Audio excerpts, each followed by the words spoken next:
Network.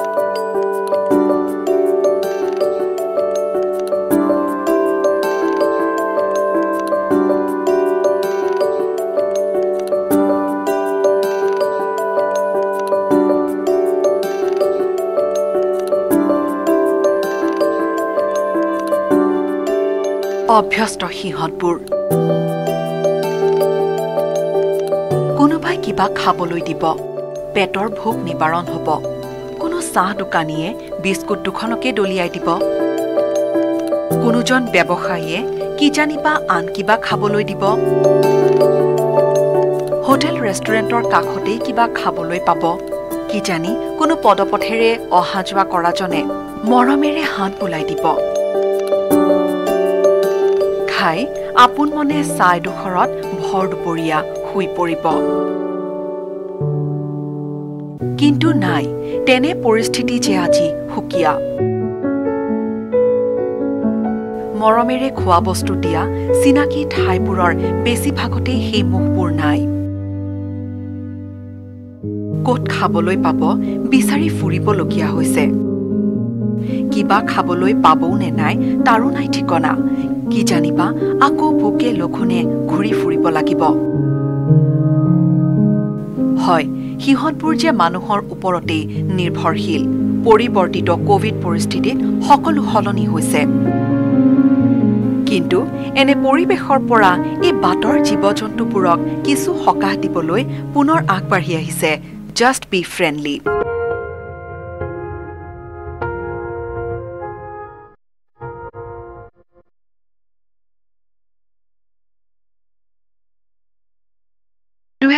চনৰ পৰাই পশু কল্যাণৰ সৈতে জড়িত সংস্থা জাষ্ট বি ফ্ৰেণ্ডলি বা JBF-এ কোভিড-19ৰ দ্বিতীয়টো ঢৌৱে সৃষ্টি কৰা অনিশ্চয়তাৰ পৰিস্থিতিৰ সময়ত অসমৰ বিভিন্ন ঠাইৰ লগতে গুৱাহাটীৰ আশে-পাশে থকা পীড়িত জীৱ-জন্তুবোৰৰ সহায়ৰ বাবে চেষ্টাৰ হাত আগবঢ়াইছে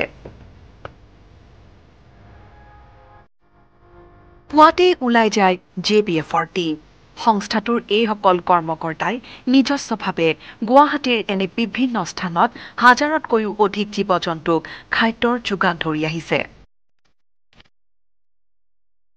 লগতে প্ৰত্যেক পীড়িত জীৱ-জন্তুৰ বাবে স্বেচ্ছাসেৱক আৰু জন্তুপ্ৰেমীসকলক তেওঁলোকৰ নিজস্ব ঠাইৰ জীৱ-জন্তুবোৰক প্ৰদান কৰিব পৰাকৈ খাদ্যৰ যোগান ধৰি আহিছে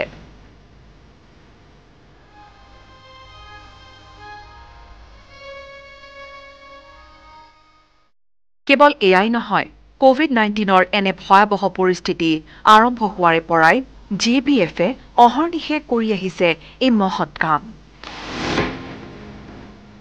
জাষ্ট বি ফ্ৰেণ্ডলিৰ কাৰ্যবাহী ন্যাসৰক্ষী ডাক্তৰ শশাংক শেখৰ দত্তৰ তত্বাৱধানত সংস্থাটোৰ কৰ্মীসকলে জীৱ-জন্তুক খাদ্য যোগান ধৰাৰ কামত ব্ৰতী হৈ মহানুভৱতাৰ পৰিচয় দাঙি ধৰিছে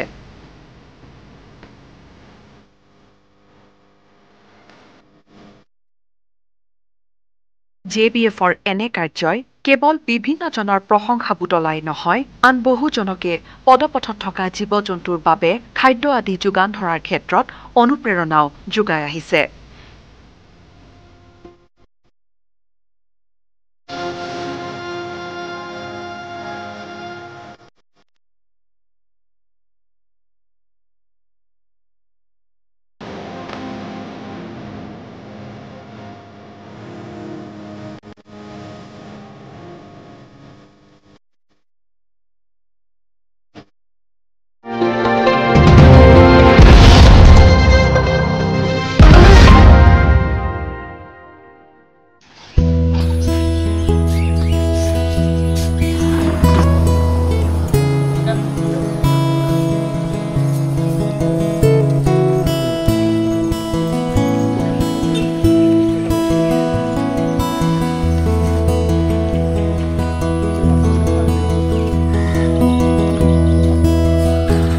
গোৱালপাৰাৰ দুই যুৱক জামান আৰু ৰাবিবুলে লৈছে এক ব্যতিক্ৰমী প্ৰচেষ্টা গোৱালপাৰা চহৰৰ চুকে কোণে ঘূৰি ফুৰা প্ৰায় 150ৰ পৰা 200 জীৱ-জন্তুক প্ৰতিদিনে ধৰিছে খাদ্যৰ যোগান ঘৰতে নিজেই ভাত মাংস বনাই আনি বিলাইছে জীৱ-জন্তুসমূহক যেহেতু চৰকাৰে জাৰি কৰা SOP লগতে কোভিডৰ ভয়াবহতাৰ বাবে মন্দিৰ অথবা হোটেলসমূহৰ পৰা খাদ্যৰ অভাৱৰ বাবে বিপাঙত পৰিছে জীৱকুল। তেনে ক্ষেত্ৰত এই দুই প্ৰকৃতিপ্ৰেমীৰ মহানুভৱতাই জীৱ-জন্তুক ভাল পোৱাৰ এক উৎকৃষ্ট নিদৰ্শন আগবঢ়াইছে। আমাৰ আজি 13 দিন হ'ল, আমি 13 দিনৰ পৰা খুৱাই আছোঁ কণ্টিনিউ, আৰু যিমান দিনলৈকে লকডাউন থাকে আমি খুৱাই থাকিম।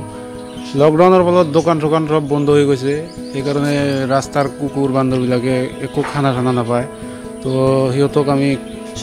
খানা দি আছোঁ আৰু দিয়ে থাকিম। কি দিয়ে? খানা খিচিৰি দিওঁ আৰু বিস্কুট দিওঁ, এইবিলাকে দি আছোঁ। সদায় খৰচ কিমান? সদায় আপোনাৰ 800-900 টকা হৈ যায় ডেইলি। নিজে দি আছোঁ আৰু মানুহে হেল্প কৰে। গোটেই গোৱালপাৰা চহৰে ঘূৰে নেকি? গোটেই গোৱালপাৰা চহৰত। যেতিয়া আমি ওলাওঁ এনে মাজে মাজে তেতিয়া চাওঁ জীৱ জন্তুবোৰ ৰাস্তাত চালে সিহঁতে মানে খানা বিচাৰি থাকে, আপোনাৰ ডাষ্টবিনত চাই থাকে। সিহঁতকতো দিব লগা কোনো নাই। এতিয়া ধৰক লকডাউনৰ সময়, লকডাউন যেতিয়া খোলা আছিল হোটেলৰ মানুহবোৰ তথাপিও বহুতে এনেকৈ দিয়ে, মানে যিমান আছে হোটেলবোৰত। কিন্তু এতিয়া যিহেতু চব বন্ধ কৰি দিয়ে, আপোনাৰ ৰোড ছাইড মেইনলি যোনবোৰ ৰোড ছাইড মানে এনিমেলছ আছে সিহঁতৰ বহুত মানে হেৰি হৈছে, অভাৱ হৈছে খোৱা লোৱাত। গতিকে তেতিয়া মই আৰু ৰাজু দা আমি ভাবিলোঁ যে কিবা এটা কৰিলে ভাল আছিল। তেতিয়া আমি ষ্টাৰ্ট কৰিলোঁ লাহে লাহে, এতিয়া দি আছোঁ। এতিয়া ভালে চলি আছে আমাৰো দিয়া, মানুহো বহুত ভাল পাইছে। আৰু মই ৰিকুৱেষ্ট কৰোঁ আপোনালোকে পাৰিলে হেল্প কৰক, চবে অলপ হ'লেও কৰক। বেছি ইমান যে বেছি লাগিব সেইটো কথা নহয়, চবে অলপ অলপকৈ কৰিলে আপোনাৰ বহুত হেল্প হ'ব চবৰে।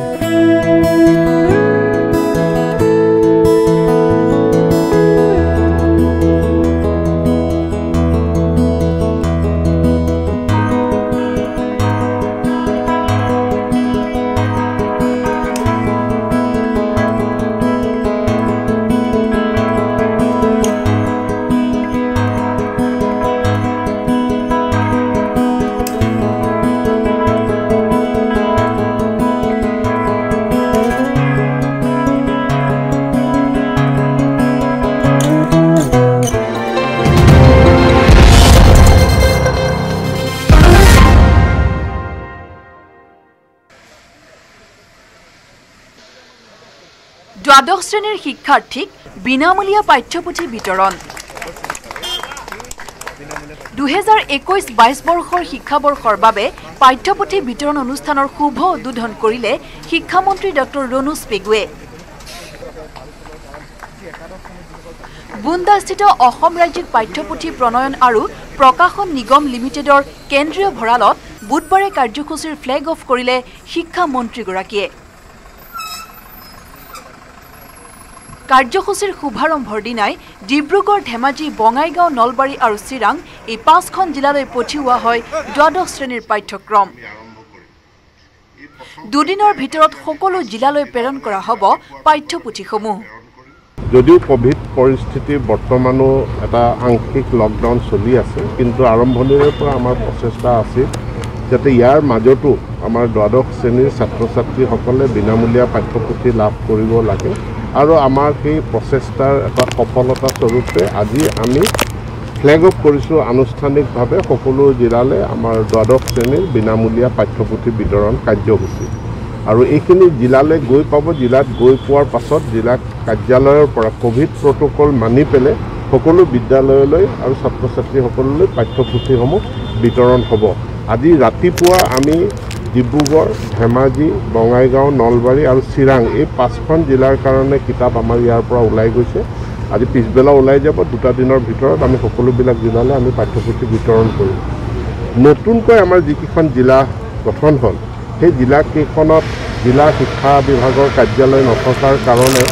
আগতে সেই জিলালৈ আমি কিতাপ পত্ৰবিলাক পঠোৱাৰ সলনি পূৰ্বৰ জিলাখনলৈকে আমি পঠাইছিলোঁ। কিন্তু এইবাৰ আমি বিশেষ ব্যৱস্থা গ্ৰহণ কৰিছোঁ যে নতুন জিলাকেইখনৰ সদৰলৈ আমাৰ কিতাপ ইয়াৰ পৰা পোনপটীয়াকৈ যাব। কোভিড প্ৰট'কল মানি সকলো জিলাৰ কাৰ্যালয়ৰ পৰা বিদ্যালয়সমূহৰ ছাত্ৰ ছাত্ৰীৰ মাজত বিতৰণ কৰা হ'ব পাঠ্যপুথি।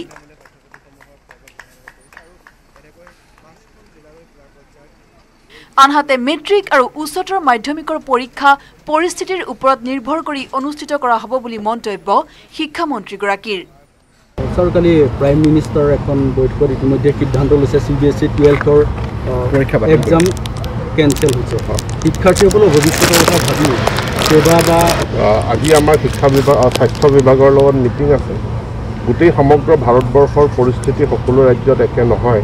গতিকে অসমৰ পৰিপ্ৰেক্ষিতত আমি কেনেকুৱা পৰিস্থিতি গ্ৰহণ কৰিম সেইটো সম্পূৰ্ণৰূপে নিৰ্ভৰ কৰিছে আমাৰ কোভিড পৰিস্থিতিটো কোন দিশে গতি কৰে তো আজি আমাৰ শিক্ষা বিভাগে ৰাজ্যৰ স্বাস্থ্য বিভাগৰ লগত আলোচনা অনুষ্ঠিত কৰিব আৰু স্বাস্থ্য বিভাগৰ পৰা যিটো নীতি নিৰ্দেশনা পাম তাৰ ভিত্তিত আমি সিদ্ধান্ত গ্ৰহণ কৰিম আৰু নিশ্চিতভাৱে মই আগৰ পৰা কৈ আহিছোঁ যে পৰীক্ষা হ'ব লাগে পৰীক্ষা আমি পাতিম কেনেকৈ পাতিম কেতিয়া পাতিম সেইটোৰ এটা কথা আছে এই সিদ্ধান্ত এটা ডাঙৰ সিদ্ধান্ত হ'ব গতিকে সেইটোত মুখ্যমন্ত্ৰীৰ অনুমোদন লাগিব কালি যেনেকৈ গতিকে মুখ্যমন্ত্ৰী দিল্লীত আছে তেখেত আহি পোৱাৰ পাছত তেখেতৰ লগত আলোচনা সাপেক্ষে আমি সিদ্ধান্ত গ্ৰহণ কৰিম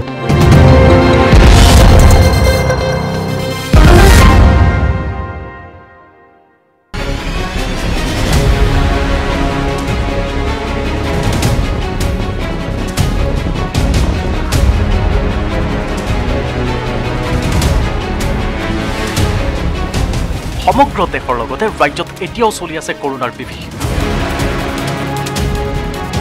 কৰোনাত আক্ৰান্ত হৈ বহু ৰোগীৰ মৃত্যু হৈছে আৰু বহু ৰোগী আক্ৰান্ত হৈ মৃত্যুৰ ক্ষণ গণি থকাৰ সময়তে লাহৰীঘাটৰ পৰা ৰাজ্যবাসীলৈ আহিছে এটা ভাল খবৰ মৰিগাঁও জিলাৰ আহতগুৰিৰ এগৰাকী 89 বছৰীয়া বৃদ্ধা আইতাই আনিছে এই ভাল খবৰটো কৰোনাৰ সৈতে যুঁজি কৰোনাক পৰাস্ত কৰিলে মৰিগাঁৱৰ আহতগুৰিৰ লিস্মি দাস নামৰ আইতা এগৰাকীয়ে লাহৰীঘাট মহাত্মা গান্ধী আদৰ্শ চিকিৎসালয়স্থিত লাহৰীঘাট কোভিড চেণ্টাৰত 5 দিন ধৰি চিকিৎসাধীন হৈ আছিল লিস্মি দাস নামৰ আইতা এগৰাকী 89 বছৰীয়া আইতাগৰাকী কৰোনাত আক্ৰান্ত হৈ 5 দিন ধৰি কৰোনাৰ সৈতে যুঁজি আছিল চিকিৎসালয়ত লাহৰীঘাট কোভিড চেণ্টাৰৰ চিকিৎসকৰ দলৰ তৎপৰতাত আজি সম্পূৰ্ণ সুস্থ আইতাগৰাকী আৰু তেওঁ নিজৰ ঘৰলৈ উভতি আহে বৃদ্ধ মাতৃ কোভিডৰ পৰা সুস্থ হোৱাত পুত্ৰই সংবাদ মাধ্যমৰ আগত স্বাস্থ্য বিভাগত ধন্যবাদ জ্ঞাপন কৰে আজিৰ পৰা প্ৰায় এসপ্তাহৰ আগত পজিটিভ হৈছিল আৰু ইয়াত আজি 5 দিন হৈছে মাৰ বয়স বৰ্তমান 89 তেওঁ আজি নিগেটিভ হৈছে বুলি আমাক চিকিৎসকে জনাইছে আৰু মই তেওঁক আজি ইয়াৰ পৰা ঘৰলৈ লৈ যাবলৈ আহিছোঁ কি নাম তেখেতৰ নাম লিস্মি দাস ঘৰ তেখেতৰ আগতে ক'ত টেষ্ট কৰাইছিলে আমাৰ স্থানীয় হস্পিটেলত আহতগুৰি তাত টেষ্ট কৰাইছে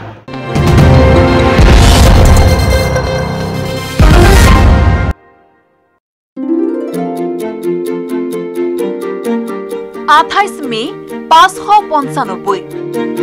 29 মে 580, 30 মে 422, 31 মে 445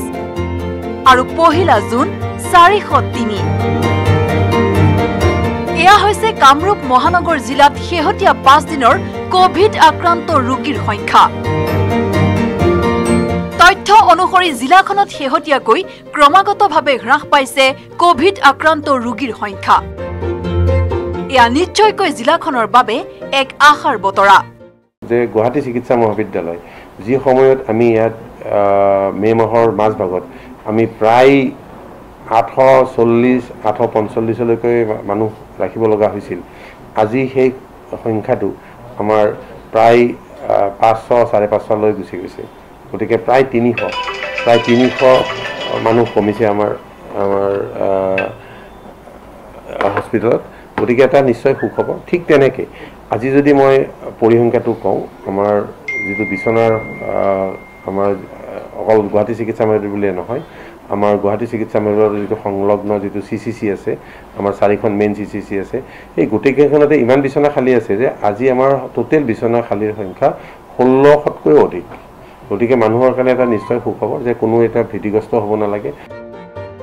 যি সময়ত জিলাখনত দৈনিক আক্ৰান্ত হৈছিল 1600 পৰ্যন্ত কোভিড ৰোগী, পিছে সেই বৃহৎ সংখ্যাৰ পৰা ক্ৰমত স্বাভাৱিক পৰিৱেশ ঘূৰি অহাৰ দিশে গুৱাহাটী মহানগৰ।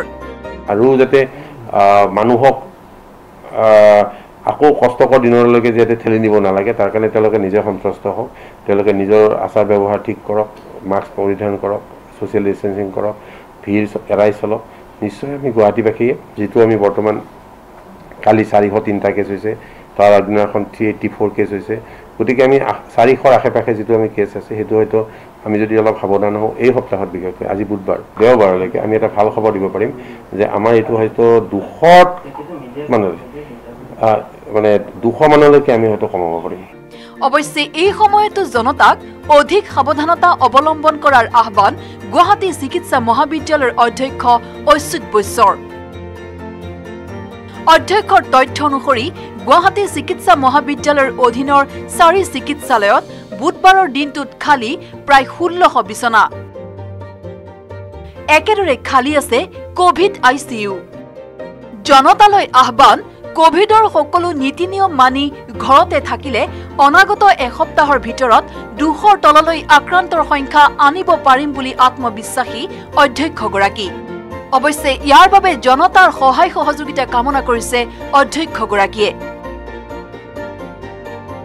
কেমেৰাত প্ৰভাসৰ সহযোগত বলেন Bhattacharya report news 18 Assam north east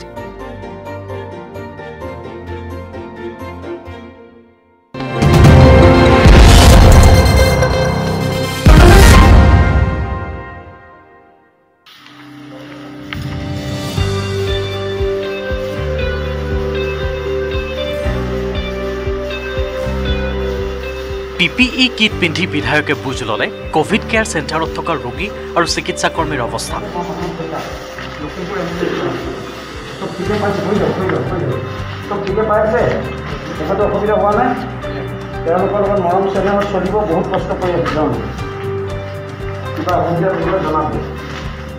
লখিমপুৰৰ বিধায়ক মানৱ ডেকাই আজি বিয়লি নগৰৰ মাজমজিয়াত থকা বাসুদেৱ ট্ৰাষ্টত স্থাপন কৰা কোভিড কেয়াৰ চেণ্টাৰত আক্ৰান্তসকলৰ স্বাস্থ্যৰ বুজ লোৱাৰ লগতে চিকিৎসা কৰ্মীসকলৰ সুবিধা অসুবিধাৰো বুজ লয়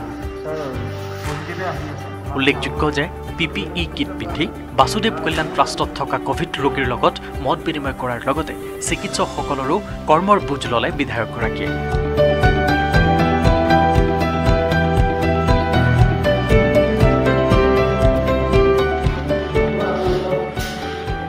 লখিমপুৰ এমএলএ হয় মই এমএলএ লখিমপুৰ মানৱ খবৰ খবৰ আহি ভালে ভালে আছে সুবিধা পাইছে ক'ত ঘৰ আপোনালোকৰ ইয়াৰ পূৰ্বে লখিমপুৰ চিকিৎসা মহাবিদ্যালয়ৰ চৌহদত নিজেই কৰিলে চেনিটাইজেশ্যন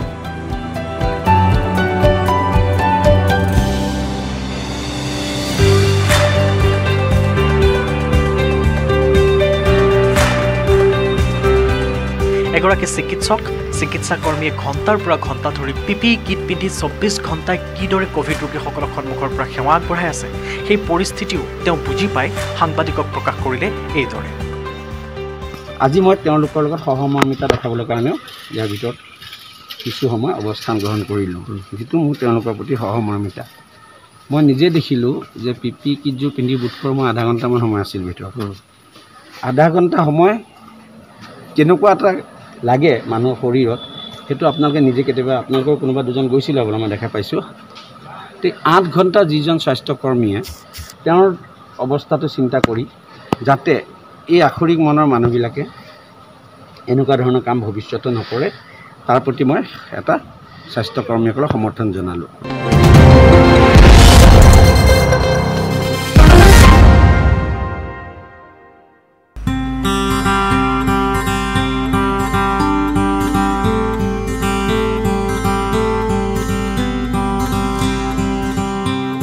বৰ্তমানৰ কোভিড পৰিস্থিতিত বিগত প্ৰায় 15 দিনত ৰাজ্যৰ লগতে ধুবুৰীটো বন্ধ সকলো মঠ মন্দিৰ ধৰ্মীয় অনুষ্ঠান ফলস্বৰূপে এই মঠ মন্দিৰসমূহত কৰ্মৰত পুৰোহিতসকলৰ অৰ্থনৈতিক অৱস্থা তেনেই জুৰুলা হৈ পৰিছে ধুবুৰী চহৰৰ বিভিন্ন মন্দিৰৰ লগত জড়িত পুৰোহিতসকলক সহায়ৰ বাবে আগবাঢ়ি আহিল ধুবুৰী কালীবাৰী মঙ্গলবাৰে ধুবুৰী কালীবাৰীৰ উদ্যোগত আৰু সুমংগলম নামৰ ব্যৱসায়িক প্ৰতিষ্ঠান এটাৰ সহযোগিতাত চহৰখনৰ 30 জনকৈ পুৰোহিতক নিত্য প্ৰয়োজনীয় খাদ্য সামগ্ৰী যোগান ধৰা হয় কৰোনা মহামাৰীয়ে চাৰিওফালে ৰাজ্যত যি আসলে বিভীষিকা সৃষ্টি কৰিছে তাৰ সেই মুহূৰ্তত কিন্তু এটা কথা ক'ব পাৰি লকডাউনৰ ফলত মন্দিৰসমূহ বন্ধ মন্দিৰ বন্ধৰ ফলত মন্দিৰৰ পুৰোহিতসকলৰ বৰ্তমান কোনো কাম কাজ নাই তাক সহায় কৰিবলৈ আগবাঢ়ি আহিছে ধুবুৰী কালীবাৰী কেইজনমান ব্যৱসায়ীৰ সহযোগত ধুবুৰী কালীবাৰীয়ে আজি ধুবুৰী কালিবাৰী প্ৰাংগণত 30জনমান স্থানীয় পুৰোহিতক তেওঁলোকে অলপ সহায়ৰ হাত আগবঢ়াইছে। এই যেনেকৈ লকডাউন চলি আছে গভৰ্ণমেণ্টৰ এইটো গাইডলাইন আছে ক'ভিডৰ কাৰণে চব মন্দিৰ বন্ধ আৰু আমাৰ পুৰোহিতবিলাক আছে খুব প্ৰব্লেমত আছিলে সেইকাৰণে পুৰোহিতৰ লগত কালিবাৰী অলপ ঠিও দিছে অলপমান কিবা এটা বস্তু আমৰা তেওঁলোকৰ হাতত আজি উঠাই দিছোঁ। ব্যৱসায়ী আমাৰ ইয়াতে সুমংলম বুলি এটা ষ্ট'ৰ আছে তেওঁলোকে অলপমান আমাক হেল্প কৰিছে সেই দুটা জইণ্টলি মিলি পেলাই আমৰা এইটো কৰিলোঁ আৰু এইটো মোটামুটি 30 পুৰোহিত যে ধুবুৰীত এণ্টায়াৰ যিবিলাক মন্দিৰত পূজা কৰে যিবিলাক সব মন্দিৰৰ পৰা পুৰোহিত মানি পেলাই ইয়াতে 30জন মানুহক দিলোঁ। ইপিনে এই অনুষ্ঠানত উপস্থিত থাকি নৱনিযুক্ত জিলা উপায়ুক্ত অন্নমোধন MPয়ে কালিবাৰীৰ এনে সুন্দৰ প্ৰচেষ্টাত শলাগ লয়।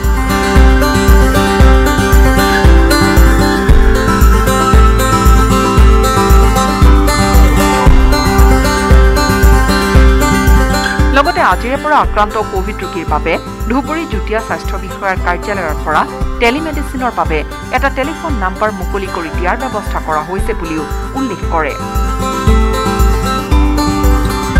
আনহাতে জিলাখনৰ কোভিড পৰিস্থিতি কিছু উন্নত হোৱা বুলি তেওঁ জিলাবাসীক চৰকাৰে বান্ধি দিয়া নিয়ম নীতি পালন কৰি যাবলৈ আহ্বান জনায়। इसमें जो मतलब हम this is a good initiative by the Kalibari administration because इसमें उन लोग को जो ये आता है मतलब जो इनकम आता है उसमें कम हो जाता है so this will help them to tide over the this thing.